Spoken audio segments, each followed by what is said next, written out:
Good morning. Here are your daily economics and financial updates for August 21st, 2025. We'll cover market mood, top companies, sectors, and key policy shifts in simple plain English. Infosys sentiment positive. Infosys awarded an average 80% performance bonus for Q1 to eligible employees, with ranges by grade. Promotions at India centers support retention at a time when industry hiring is cautious. This follows better-than-expected results and signals steady execution, even as peers fine-tune staffing. For shareholders, happier teams can mean better delivery and client outcomes. Nazara Technologies sentiment negative. Nazara's stock dropped over 15% after the Lok Sabha passed a bill banning all online games involving money. The company said it has no direct exposure to real money gaming and only a minority, unconsolidated stake in PokerBazi's parent. Still, advertising and sponsorship across gaming and cricket ecosystems could be hit, so investors are cautious until the final law and rules are clear.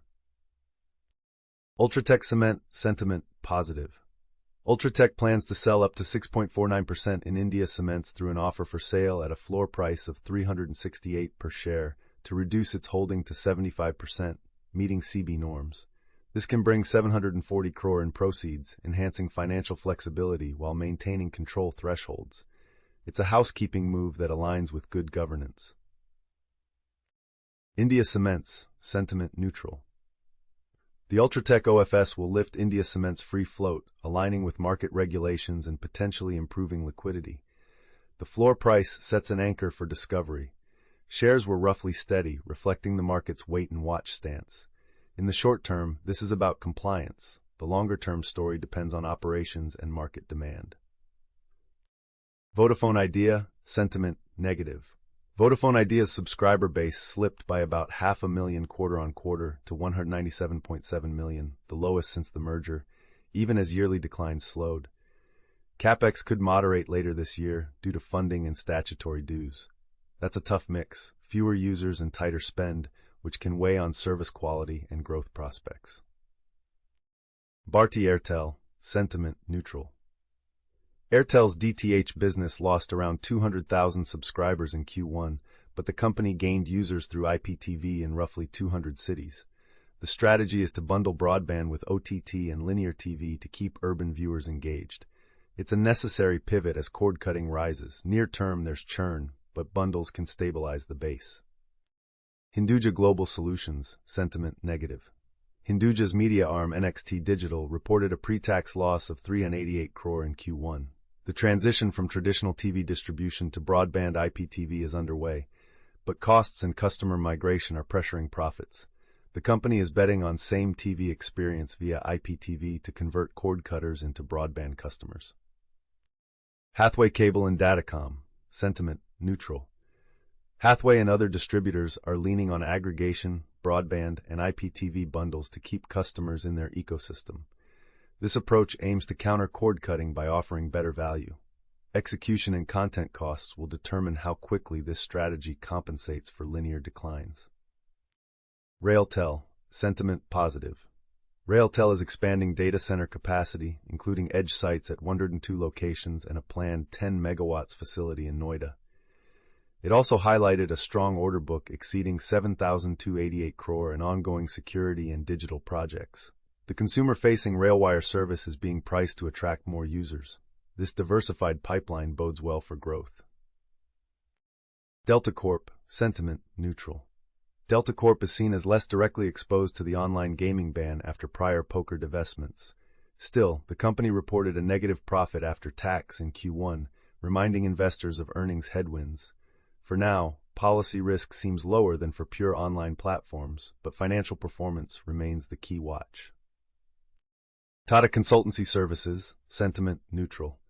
TCS recently announced plans to reduce around 2% of its workforce, roughly 12,000 roles, reflecting tighter demand and efficiency focus in IT services. Cost discipline can help margins, but large-scale reductions can affect delivery and morale if not calibrated. Client spending patterns will shape the next leg. Sentiment neutral. Listed among sector peers navigating selective hiring and promotions, HCL Tech faces the same macro. Clients emphasize efficiency and ROI. The company's near-term trajectory depends on deal momentum in cost takeout, cloud, and AI services. Wipro sentiment neutral.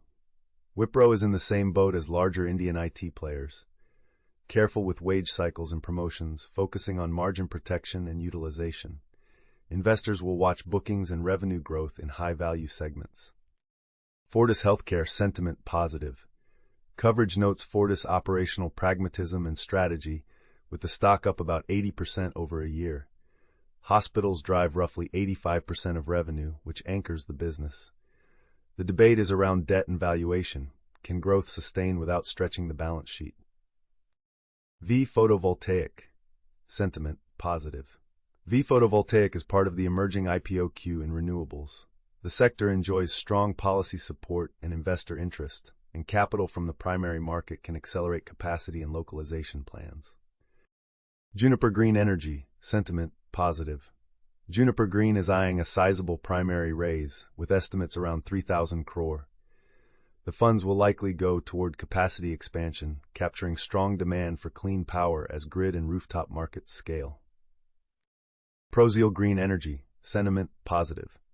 Prozeal has filed for an IPO as investors allocate more to energy transition themes. Local content rules and accelerating project pipelines improve visibility on returns, though execution and input costs remain key variables. Natco Pharma sentiment neutral. Natco reportedly filed litigation over a high-profile weight loss drug in the U.S., asserting generic rights without infringing patents. Legal timelines can be long. Outcomes range from settlements to trial.